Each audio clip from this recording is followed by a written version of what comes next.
রাজত্ব কার? ইমাম হুসাইনের। পৃথিবীর এমন কোনো দেশ নেই, পৃথিবীর এমন কোনো গ্রাম নেই, পৃথিবীর এমন কোনো শহর নেই যেখানে ইমাম হুসাইনের পতাকা ওঠে না।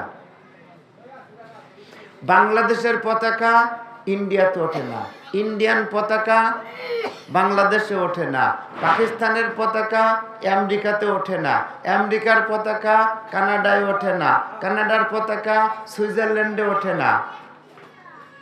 কোনো দেশের পতাকা কোনো দেশে ওঠে না, কিন্তু ইমাম হুসাইনের পতাকা সারা বিশ্বের জমিনে ওঠে।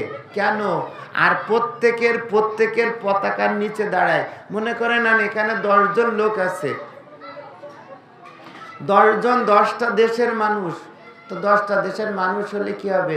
যখন 10টা দেশের মানুষের পতাকা সামনে তুলে দিবে, তখন বাংলাদেশের লোক কোন জায়গায় দাঁড়াবে? ইন্ডিয়ান পতাকার নিচে দাঁড়াবে? কার পতাকার নিচে দাঁড়াবে?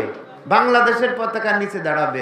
ঠিক ইমাম হুসাইনের যখন একটা পতাকা তোলা হয়, ইয়াজিদরা যতই জ্বলুক না কেন, এটা পতাকা তুলেছে কেন, এটা করেছে কেন, ওটা করেছে কেন, এই সমস্ত বলাতে কিচ্ছু যায় আসে না, আর কোনোদিন বন্ধও থাকবে না।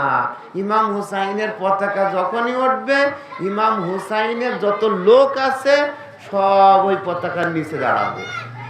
এটাই সত্যি কথা। আজকে পৃথিবীর মানুষ ইমাম হুসাইন কেন কারবালাতে এসে তিনি যুদ্ধ আপনার শহীদ হলেন।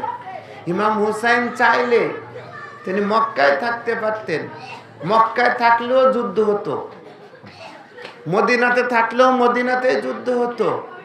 কিন্তু ইমাম হুসাইন চাইলেন যে আমি একটা আমার নিজের শহর বানাবো, আমি একটা নিজের জায়গা বানাবো, সেখানে আমি দেখাবো যে আমার কিছু ক্ষমতা আছে, সেই ক্ষমতা আমি দেখাবো।